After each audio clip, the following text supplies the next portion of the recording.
Hi, mathematicians. This is Mrs. Shopper coming to you with area of trapezoids, rhombi, and kites. Here we go.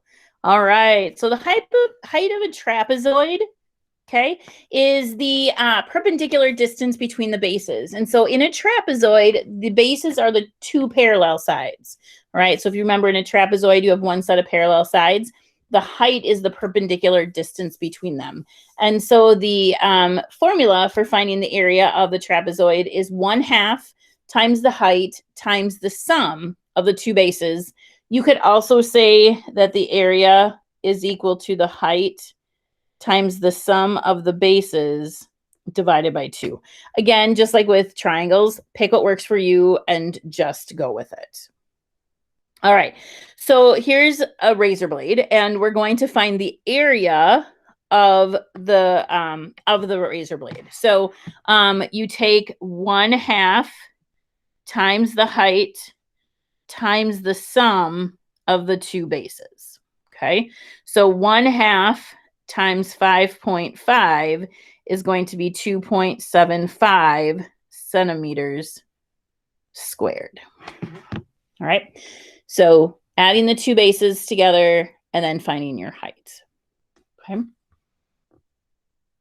Find the area of the pool with this outline. Again, we're going to take 1/2 times the height times the sum of the bases. And again, your bases are parallel lines opposite each other. 1/2 times 11 times 55. Okay, so when I multiply that out, I'm going to get all my calculator here. Not really feeling like doing it in my head, which is totally cool, by the way. I'm going to have an area of 302.5 square feet. Okay. Square feet. Make sure you're labeling them correctly. Okay. If you write out an answer and the label is wrong, your answer is wrong. We want to make sure at this point in the game, we should be able to label these correctly. Okay. Joe designed a deck shaped like the trapezoid shown. Let's find the area. So when I'm looking at this particular one, I need to figure out what this height is. And how do I figure that out? Well, that's 4. Okay. Well, now I got to figure out what this amount is right here. Okay. Well, what I know is that I have a triangle here. And so that makes this 3 because it's a Pythagorean triple, right? So I'm pulling that back again. And if that part is 3, that makes this 6, which makes that parallel base 6. So I'm going to have 1/2 times the height, which is 4, times the sum of the bases, 6 plus 9. And again, I had to use some trig here, the Pythagorean's theorem, to figure out what this measurement was so I could then figure out the other side.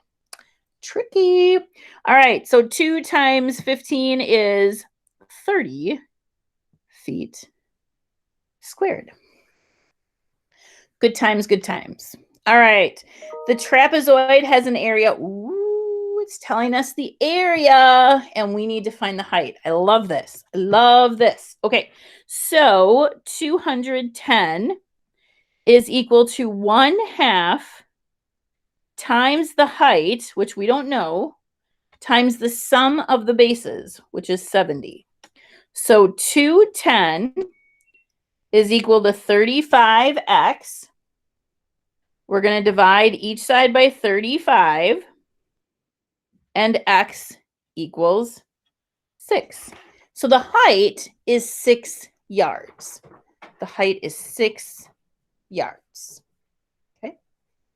All right. Rhombus. To find the area of the rhombus, it's 1/2 times D1 times D2. Well, what are D1 and D2? They're the diagonals of your trapezoid. They connect your opposite corners. Okay, so it's half that product. So when I look at this example, it's going to be half the product of the diagonals. So 7 times 12 is 84. Half of 84 is 42 feet squared. Okay. Find the area of the rhombus. Okay. Well, in a rhombus, we know that the diagonals bisect each other. So this is 9 and this is 7. So I'm going to have 1/2 times the product of the diagonals. So I'll have 14 times 18 times 1/2 gives me 126 inches squared. Again, there's going to be some trig that might come into this that's going to help us say, hey, we got to figure out what these measurements are. You know, for example, maybe we didn't know this measurement, but we knew this measurement, and we know this is 7. So now we can use, you know, Pythagorean's theorem to figure out the other amount. So be thinking about how trig plays into all of this. I like this one. This is so fun. One diagonal of a rhombus is half as long as the other. Okay. So if we call US X, and RT would be then 1/2 X. All right. Writing out, going from verbal to algebraic. This is really pulling algebra back too. If the area of the rhombus is 64 inches, what are the lengths of the diagonals? So we know that the area is equal to 1/2 times the 2 diagonals. Okay. So the area is 64. That's equal to 1/2 times X times 1/2 X. So I'm filling in my values. Okay. So 64 is equal to 1/2 times 1/2 is 1/4 X squared. So from here, I'll multiply both sides by 4. So X squared is equal to 256. And so the square root of 256 is 16. So once I know what 16 is, now I can say US is 16 and RT, which is half of that, is 8. And I have my answer, right? Again, really building on those basic formulas. By the way, you will get the formulas from me. You don't ever have to memorize those. I think for most of these you should be able to, but we will give them to you. All right. Tile making often requires an artist to find clever ways of dividing the shape into smaller congruent shapes. So let's start by finding the area of the trapezoid. Okay, let's do this.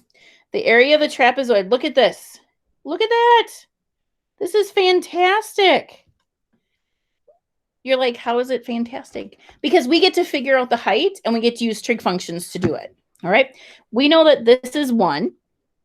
These two are going to be equivalent. These two are going to be equivalent. Okay. So if this is going to be 0.5 and this is 0.5. In a 30, 60, 90 triangle, we talked about the relationship. Okay, if this is 30, this is 60, this is X square roots of 3, and this is 2X. That means that the height is going to be 1/2 square roots of 3. That's a big deal. So the area of the trapezoid is equal to 1/2 times the height, which is 1/2 square roots of 3, times the sum of the two bases. And when I add both bases together, I get 3. So 1/2 times 1/2 is 1/4.